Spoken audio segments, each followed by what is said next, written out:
हमारे पास समय का थोड़ा सा अभाव है। मेरे पास बहुत अच्छे अच्छे वक्ता भी रह गए हैं, लेकिन जिन्हें मैं अभी बुलाना चाह रहा हूँ वो मेरे बड़े भाई की तरह हैं और हमारे लौह व्यापार में काफ़ी मेरे को हमेशा सपोर्ट करते हैं।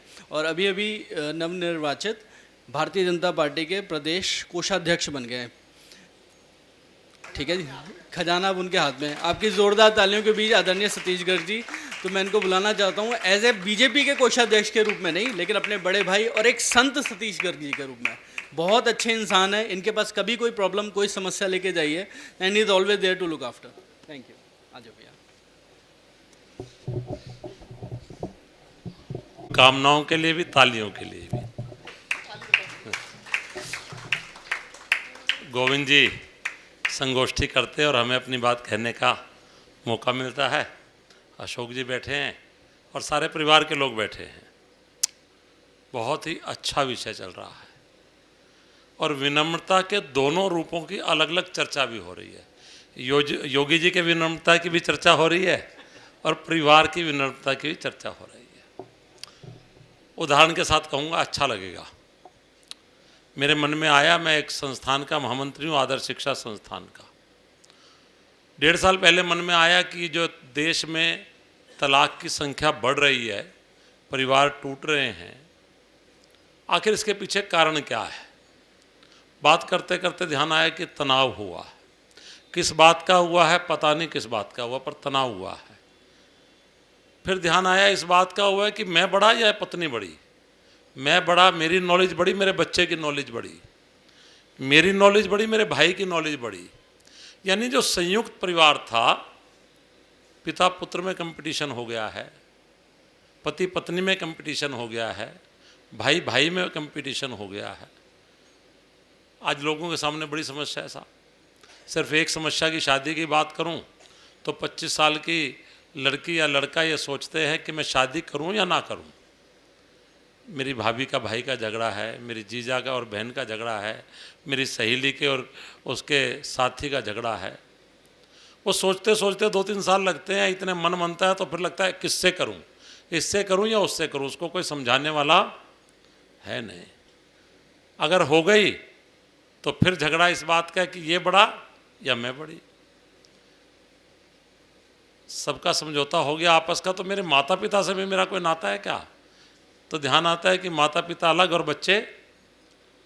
अगर इतना भी जुड़ाव हो गया तो सनातन संस्कृति जिसकी हम चर्चा कर रहे हैं उससे भी कोई नाता है क्या? तो बहुत सारे प्रश्न मन में उभरते हुए राष्ट्रीय स्वयंसेवक संघ ने भी तय किया इस साल कि अभी हरिद्वार में जिस धर्मशाला का मैं अध्यक्ष हूँ, वहाँ एक कार्यक्रम हुआ, मार्गदर्शक मंडल की बैठक हुई विश्व हिंदू परिषद की। 300 के लगभग सभी संत थे, चिदानंद जी थे, अवधेशानंद गिरी जी थे और सारे संत थे। वो चर्चा ये नहीं कर रहे थे कि भाई राम मंदिर कैसे बनेगा, कृष्ण जन्मभूमि कैसे बनेगी, ये मंदिर कैसे बनेगा। वो चर्चा कर रहे थे हिंदू परिवार बचेंगे नहीं बचेंगे। आखिर अगर ये हिंदू परिवार नहीं बचेंगे तो सनातन संस्कृति का क्या होगा। तो मैंने भी सोचा एक प्रयास करूं। मैं जिस संस्था का महामंत्री हूँ, हमने कहा कुछ करेंगे।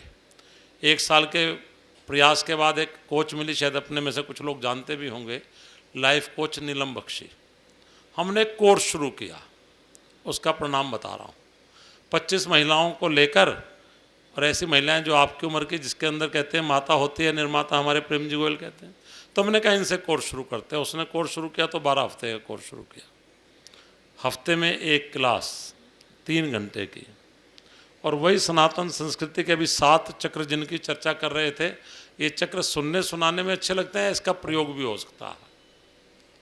वो 12 क्लास ख़त्म होने के बाद उन महिलाओं ने कहा भी हमें इसका एडवांस कोर्स भी करना है, वो भी शुरू किया। उन्हीं महिलाओं ने 30 महिलाओं को लेकर एक अगला बैच भी शुरू किया। तो हमने कहा इसमें आखिर ऐसा क्या है। तो अभी अनिल गुप्ता जी जो राष्ट्रीय स्वयंसेवक संघ के सह प्रांत कार्यवाह हैं, वो और हम लोग उस टोली को लेके बैठे गए, उसमें से 11 महिलाओं के। तो एक महिला ने कहा कि मैं नींद की गोली लेती थी, अब मेरे को नींद की गोली लेने की ज़रूरत नहीं पड़ती है। एक ने कहा बीपी नाम की चीज़ खत्म हो गई है। कईयों ने कहा मेरे घर में झगड़ा खत्म हो गया है। यानी उसके रिजल्ट्स इतने बड़े थे विनम्रता के कि छोटी छोटी बातें जीवन में ऐसी क्या हैं जिसको जरा सा बदल लेने से दुनिया बदल जाती है। किरण बैठी है क्या? किरण आई है क्या? सोमेश नहीं आई है, उसने भी कोर्स में हिस्सा लेना शुरू किया। यानी सनातन संस्कृति की इतनी बड़ी देन है जिसको हम भूले बैठे हैं। सिर्फ जाना, आरती करने और कहना कि एक कर्मकांड, एक कर्मकांड नहीं है। वो सारी बात को समझकर हम चलेंगे तो जो सनातन ने हमें दिया है उसकी कल्पना नहीं कर सकते हैं। और अगर छोटी छोटी बातें, मैं एक उदाहरण देता हूँ। एक लाला जी थे, जरा से टाइट कमीज पहनते थे। वो लेने कमीज चले गए बाजार में, तो उन्होंने कहा भाई 34 नंबर की एक कमीज देना। दुकानदार ने कहा लाला जी 34 नंबर की कमीज, गला बंद रखते थे ना, आपको ध्यान हो, ऐसे गला बंद रखते थे। आप 34 की क्यों ले रहे हो? आपके तो 36 की आएगी। बोला तू मुझे लूटना चाहता है? मेरा जब 34 में काम चल रहा है तो मैं 36 की क्यों लूँ? उन्होंने कहा नहीं, मैं लूटना नहीं चाहता हूँ, लेकिन आप समझिए 34 की पहनने से आपके सिर में दर्द रहेगा, तनाव होगा, 4 बीमारी निकल कर आएंगी, इसलिए कह रहा हूँ। मैं तो 34 से 36 तक की एक ही रेट बेचता हूँ। अच्छा एक ही रेट है? हाँ एक ही रेट है। वो इतनी बीमारी मेरे को सिर्फ इस छोटे से कारण से हो रही है, ला 36 के दे दे। तो बहुत बार ये सनातन संस्कृति, विनम्रता, ये छोटी छोटी बातें सिखाती हैं कि कब आपको चुप रह जाना है, कब आपको कुछ कहना है, कब सुनना है। अगर आप छोटी छोटी बातों का ध्यान रखेंगे तो निश्चित रूप से जो सनातन ने हमें दिया है, आपको ध्यान आएगा, दुनिया बदल जाएगी साहब। जब मैंने बच्चे और बड़ों की बात की, बड़ों को लगता, हम सबको लगता है अच्छा इतने दिन हो गए, सारी दुनिया तो हमसे पूछ रही है, तो मेरे से भी समझदार हो गया है। लेकिन आज ज्ञान का भंडार हमारी जो अगली पीढ़ी में है, निश्चित मानना अगर कभी आप उनके साथ मन से बैठोगे तो आपको ध्यान आएगा वो आपसे 100 गुणे आगे निकल गए हैं। अगर आप उनसे बैठकर बातचीत करोगे, आप उनकी बात, उनको बोलने का कह रहे हैं, बहुत सारे लोग बैठते ही नहीं है, सुनते ही नहीं है। मेरे बच्चे तो मेरे पास बैठते ही नहीं है साहब, फटकते ही नहीं है। आप बैठने का मौका दे रहे हो क्या? आप आते हो उसको 4 बार सुनाने लग जाते हो, ऐसा करना, ऐसा करना, ऐसा करना। अरे ज़रा सुनिए, समझिए, बच्चे आपसे बहुत आगे निकल गए हैं। ज़रा 10 उनकी सुन लीजिए, उसमें ज़रा सी छोटी सी बात लगा देंगे तो पता नहीं परिवार कहाँ के कहाँ आगे चले जाएंगे। तो मैं इसलिए कह रहा हूँ, जो आज का ये मौका है, आज की सनातन संस्कृति का हिस्सा है। पहले हिस्से पर मैंने बोला, दूसरे हिस्से पर ज़रूर बोलूँगा। रमाकांत जी ने इशारे इशारे में और खुल के सारी बात कह दी है। मुझे बहुत बात कहने की।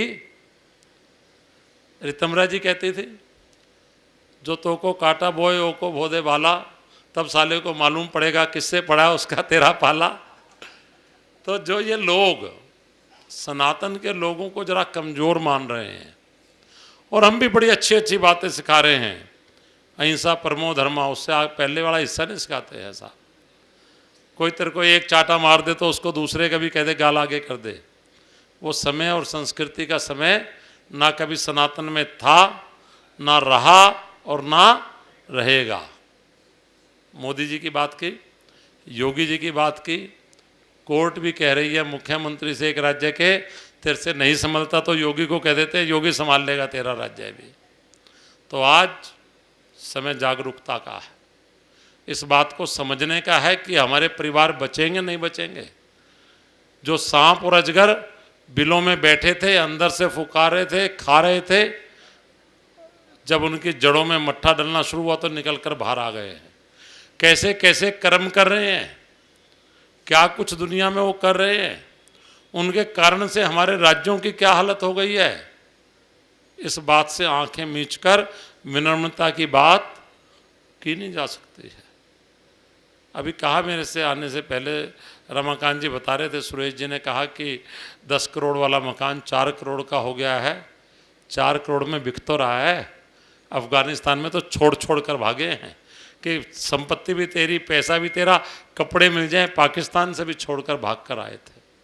ऐसी स्थिति हो गई तो कोई देर नहीं लगने वाली है। राजस्थान में भी आपने देख लिया है, केरल की, पश्चिम बंगाल की, मणिपुर की घटना।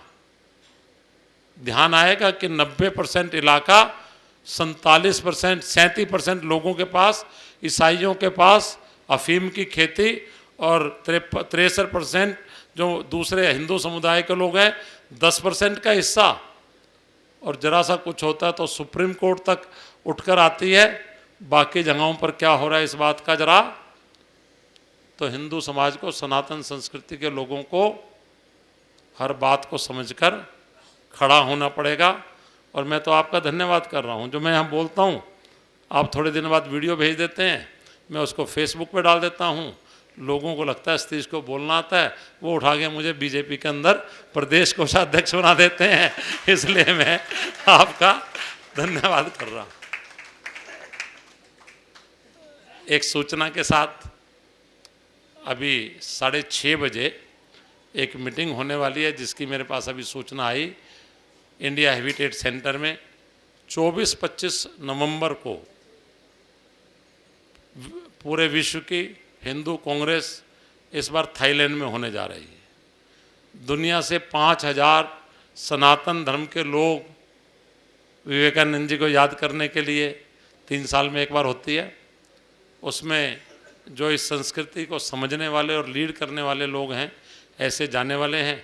अगर किसी का मन करे कि मुझे भी जाना है तो शाम को 6:30 बजे ऐसे लोगों की एक मीटिंग है जो इस बात को समझ सकते हैं। मन करे जाने का तो जा सकते हैं। तो ऐसे लोग, उनका मन करेगा तो मुझसे इसके बाद संपर्क करेंगे, तो मैं उनको वहाँ का एड्रेस और वो दे दूँगा, और अपना नाम दे देंगे तो वहाँ पर भी आगे दे दूँगा, मैं भी रहूँगा। तो ये भी आपके लिए एक निमंत्रण है। आपने मुझे ध्यान से सुना, आप सबका बहुत बहुत धन्यवाद।